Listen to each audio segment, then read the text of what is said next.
우리는요 모두 행복을 위해서 살아갑니다. 각자의 상황에서 각자의 방법으로 행복을 찾아서 살아갑니다. 누군가는 돈을 통해서, 누군가는 어떤 일을 통해서, 어떤 사람은 사람을 통해서 행복을 느끼기도 합니다.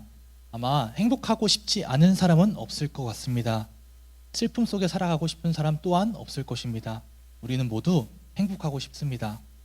어떻게 보면요, 우리의 인생은 행복을 찾기 위한 여행일지도 모르겠습니다. 아마 이곳에 계신 분들도 마찬가지시겠죠. 각자 여러분들의 방법으로 행복을 찾는 여행을 하고 계실 것입니다. 그런데요, 그 행복 찾으셨습니까? 여러분들은 지금 행복하신가요? 최선을 다해서 우리가 끊임없이 노력을 하면 행복할 수 있을까요? 이 일의 끝에는 행복이 있을까요? 세계 가치관 조사하는 기관인 WVS라는 기관에서 조사한 결과를 보면요, 한국 사람들 중에서 열심히 일한다면은 성공할 수 있다라고 대답한 사람은 16%에 불과하다라고 합니다.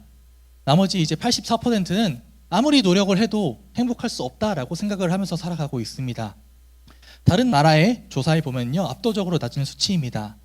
자, 우리나라의 상황을 곰곰이 한번 생각해 볼까요?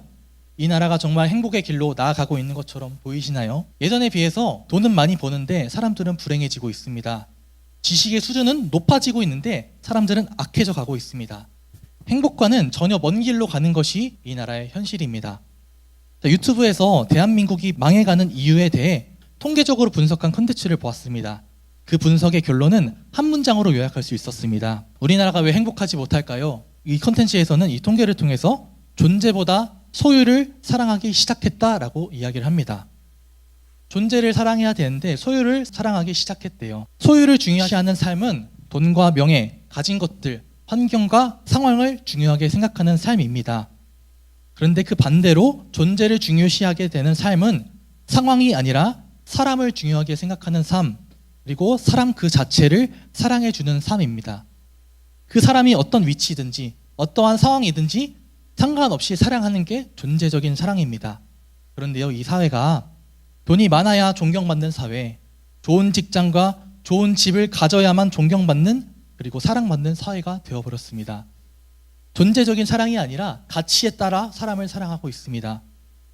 세상적으로 성공하지 않아도, 돈을 잘 벌지 못해도 사람이 괜찮으면 우리는 훌륭한 사람 취급을 해줘야 되고 사랑을 해줘야 되는데, 이 세상은 돈 잘 벌고 명예 가진 사람을 가치 있게 여깁니다. 결국 이 사회는 돈 조금 없어도 행복할 수 있는데, 돈만 보고 있고 조금 덜 좋은 대학, 조금 덜 좋은 직장을 가져도 충분히 행복할 수 있는데 그렇지 않은 분위기를 만들어 버리고 있는 것입니다. 자, 왜 이런 현상이 벌어질까요? 왜 이렇게 행복과는 멀어지고 있을 걸까요? 존재를 사랑할 수 있도록 열심히 교육하면은 사람들은 존재보다 소유를 더 사랑할 수 있을까요? 어떤 정치적인 정책을 펼치자면은 이것을 해결할 수 있을까요? 저는 그렇지 않다라고 생각합니다. 이미 그러한 정책들과 교육들은 세상에서 많이 이루어지고 있습니다. 있는 그대로 사랑해야 된다, 서로 사랑해야 된다, 돈보다 사람이 중요하다라는 말을 수도 없이 들어왔습니다. 이게 새로운 말이 아니잖아요. 우리가 다 들어왔던 말이잖아요. 하지만 왜 이 나라는, 왜 이 세상은 이렇게 살아가고 있을까요? 왜 이렇게 살아가고 있을까요? 돈이 부족해서도, 교육이 부족해서도 아닙니다. 사람이라는 존재 그 자체가 사실은 악하기 때문입니다. 죄라는 것을 사실 가지고 있기 때문이에요. 성경에서는 말합니다. 의인은 하나도 없다라고요. 죄가 없는 사람은 없다라고 이야기를 하는 것입니다. 결국 모든 문제의 답은 그 죄를 해결하는 것부터 시작이 됩니다. 죄악된 사람의 본성을 버릴 때에 우리는 진정으로 자유하고 기쁜 삶, 행복한 삶을 살 수 있습니다. 타인에 비해서 상대적으로 우월하지 않더라도 죄를 벗어버리고 하나님과 함께 살아갈 때 사람은 진정한 행복을 느낄 수 있도록 하나님께서 지으셨습니다. 그래서요, 오늘 시편의 말씀에서는 이렇게 써 있거든요. 제가 한번 다시 읽어드려 볼게요. 주의 궁정에서의 한 날이 다른 곳에서 첫날보다 나은즉 악인의 장막에서 사는 것보다 내 하나님의 성전 문지기로 있는 것이 좋사오니 라고 이야기를 합니다. 하나님과 무관한 삶을 사는 첫날보다 하나님 곁에서 사는 하루가 좋다라고 이야기를 합니다. 여기서 좋다라는 단어를 조금 더 깊게 보니까요, 아름답다, 선하다라는 뜻을 가지고 있습니다.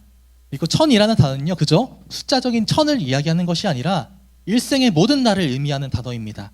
사람이 가지고 있는 죄의 문제를 해결하고 하나님과 함께 살아가는 그 삶이, 그런 삶을 살아가는 사람이 진정한 행복하고 아름다운 삶이라고 이야기하는 것입니다. 이런 얘기를 하면요, 누군가는 이렇게 말할지 모릅니다. 저기서 말하는 전도사가 세상 물정 모르고 저렇게 말한다고 얘기할지 모릅니다. 뭐 전도사니까 그렇게 말한다고 얘기할지 모릅니다. 맞습니다. 저는 사실 세상 물정 잘 모르겠어요. 잠시 저도 사회생활 하다 왔지만 세상 물정이 어떻게 돌아가는지 솔직히 잘 모르겠습니다. 세상이 변해가는 속도가 너무나 빨라요. 어디로 튈지 모르겠습니다. 하지만 저는 믿습니다. 교회는 세상 물정과 세상의 방식대로 살아가는 공동체가 아닙니다. 예수님을 믿는 사람들은 세상을 뒤따르는 사람들이 아니라 세상과는 다른 길을 가는 사람들입니다. 변하지 않는 진리를 통해서만 행복을 찾을 수 있는 것입니다. 세상은 말씀대로 살아가는 것이 잘못된 길이라고, 뒤처지는 길이라고, 바보 같은 길이라고 말할지 모릅니다. 하지만 주님께 모든 것을 맡겨드리는 그 삶은 전능하신 하나님께서 이끌고 가시는 삶이기 때문에 그 누구보다 앞선 삶인 줄 믿습니다. 행여나 세상의 기준과 다른 길로 또는 실패되는 사람들처럼 보일지라도 주님과 함께 걷고 있다면 그 사람은 이미 성공한 사람이고 이미 행복한 사람인 것입니다. 성경의 사람들도 다 그렇게 살아왔습니다. 많은 것을 쌓아놓고 살아가는 삶이 아니라 최단거리로 가는 삶이 아니라 매일 새롭게 주어주시는 하나님의 은혜와 사랑 속에 살아가는 사람들, 세상과는 완전하게 다르게 살아가는 사람들입니다. 때로는 그 길이 이해가 되지 않을지라도 비효율적으로 보일지 몰라도 이 길이 맞다고 믿어지기 때문에 가는 사람들입니다. 예수님을 믿는다고요 모든 상황이 좋게 풀리지 않습니다. 상황이 좋게 풀릴 수도 있지만 반드시 상황이 변한다라고 말하면 그것은 거짓말입니다.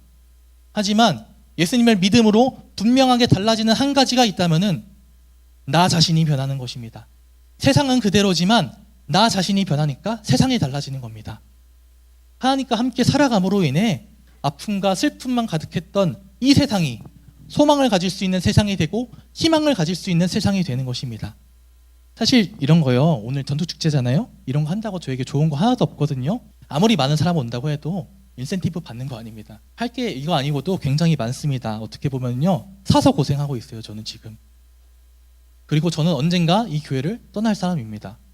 굳이 이렇게 열심히 안 해도 상관없는 사람입니다. 하지만 저는 이 짧은 시간을 통해서 한 사람이라도 행복이라는 것을 먼저 찾은 사람의 여행길을 여러분들에게 소개해주고 싶습니다. 간절히 바라기는요, 이 시간 오신 여러분들 환영합니다. 기존에 왔던 우리 청년들도요, 새로운 마음으로 우리가 이 자리에서 하나님의 마음을 느껴봤으면 좋겠습니다. 사랑하는 여러분, 하나님 속에서 참된 의미를 찾는 여러분들이 되기를 소망합니다.